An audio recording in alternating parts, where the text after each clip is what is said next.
लोकशाहीचा बुलंद आवाज, रिपब्लिकन वार्ता, महाराष्ट्र. नाशिक गुन्हे शाखेची मोठी कारवाई. सराईत गुन्हेगार अब्राज शेख मुंबईतून अटक. खुनाचा प्रयत्न, दरोडे व चोरीसह अनेक गुन्ह्यात सहभागी आरोपी जेरबंद. बातमी नाशिक येथून. नाशिक शहर पोलिसांच्या गुन्हे शाखा अंबड युनिट 3 ने उल्लेखनीय कामगिरी करत सराईत गुन्हेगार अब्राज मोहम्मद शेख वय 25 वर्ष राहणार शिवाजीनगर नाशिक याला मुंबई येथून अटक केली आहे.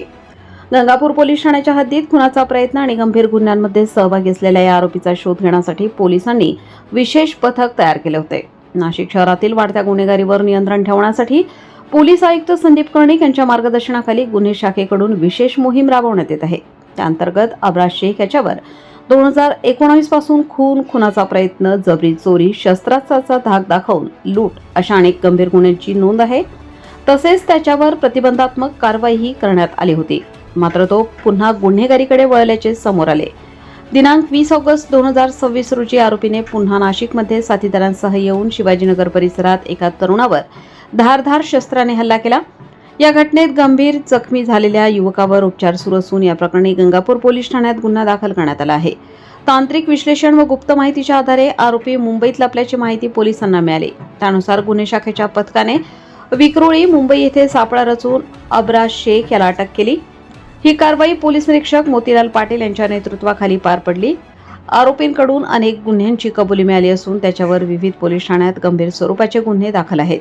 पोलिसांनी त्याला पुढील तपासासाठी ताब्यात घेतले असून शहरातील गुन्हेगारीवर अंकुश ठेवण्यासाठी अशा कारवाया सुरूच राहणार असल्याचे पोलिसांनी सांगितले. या कारवाईत गुन्हे शाखेच्या अधिकाऱ्यांनी महत्त्वाची भूमिका बजावली असून त्यांच्या कामगिरीचे सर्व स्तरातून कौतुक होत आहे. सदरची कामगिरी माननीय श्री संदीप कर्णिक, पोलीस आयुक्त माननीय श्री किरणकुमार चव्हाण, पोलीस उपायुक्त गुन्हे तसेच माननीय श्री दीप मिटके, सहाय्यक पोलीस आयुक्त यांच्या मार्गदर्शनाखाली पार पडली. या कारवाईत वरिष्ठ पोलीस निरीक्षक नवेंद्र सिंग राजपूत, पोलीस निरीक्षक मोतीलाल पाटील, श्री पोलीस निरीक्षक दिलीप गळे, पोलीस हवालदार प्रकाश बोढे, पोलीस हवालदार परमेश्वर दराडे, पोलीस हवालदार योगेश चव्हाण, पोलीस अंमलदार भगवान जाधव व पोलीस अंमलदार सविता कदम, गुन्हे शाखा युनिट यांनी सहभाग घेतला. तसेच नाशिक पोलीस दलातील इतर कर्मचारी, पोलीस हवालदार गणेश सुन्नले व तांत्रिक विश्लेषण विभाग यांचे मोलाचे सहकार्य लाभले. Subscribe now and press the bell icon. Never miss an update.